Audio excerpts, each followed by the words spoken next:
येथील सर्व सेवा सहकारी सोसायटीत अपहार गुन्हे दाखल तत्कालीन संचालक मंडळासह सचिव जिल्हा बँकेचे अधिकारी यांचा समावेश।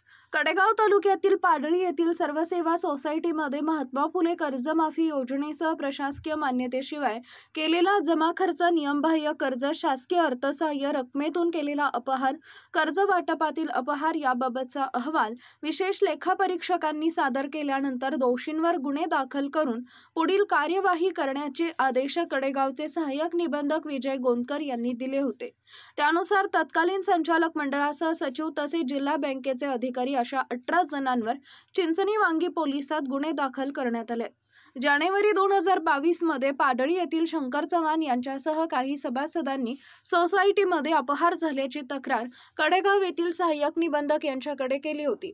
सोसायटीचे पदाधिकारी व प्रशासकीय अधिकाऱ्यांनी संगनमताने महात्मा फुले कर्जमाफी योजनेचा लाभ घेतल्याचे तक्रारीत नमूद करण्यात आले होते। या प्रकरणी चौकशी करण्यासाठी अप्पर लेखापरीक्षक सुनील शितोळे यांची नियुक्ती करण्यात आली होती।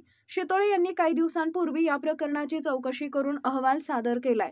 संस्थेने प्रशासकीय मान्यतेशिवाय केलेले जमा खर्च, कर्ज प्रकरणे, बँक कर्ज धोरण व नियमबाह्य अदा करणे, कर्ज माफीस पात्र होत नसताना लाभ घेणे, शासकीय अर्थसहाय्य रकमेतून केलेला अपहार, बोगस व नियमबाह्य कर्ज, कर्ज वाटपातील अपहार, थकबाकी, व्यस्त तफावती, NATDS, शिल्लक माल, रक्कम तसेच संस्थेचे सचिव, संचालक मंडळ व कर्मचारी यांनी कायदा व पोटनियमातील तरतुदीनुसार कर्तव्य पूर्ण केले नसल्याचा ठपका ठेवण्यात आलाय।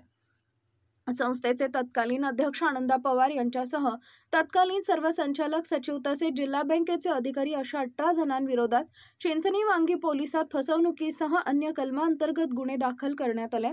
याबाबत शासकीय लेखा परीक्षक मानसिंग देसाई यांनी फिर्याद दिली आहे। आपला जिल्हा, आपली power, power Marathi news network, एकच नजर चौफेर खबर, पॉवर मराठी।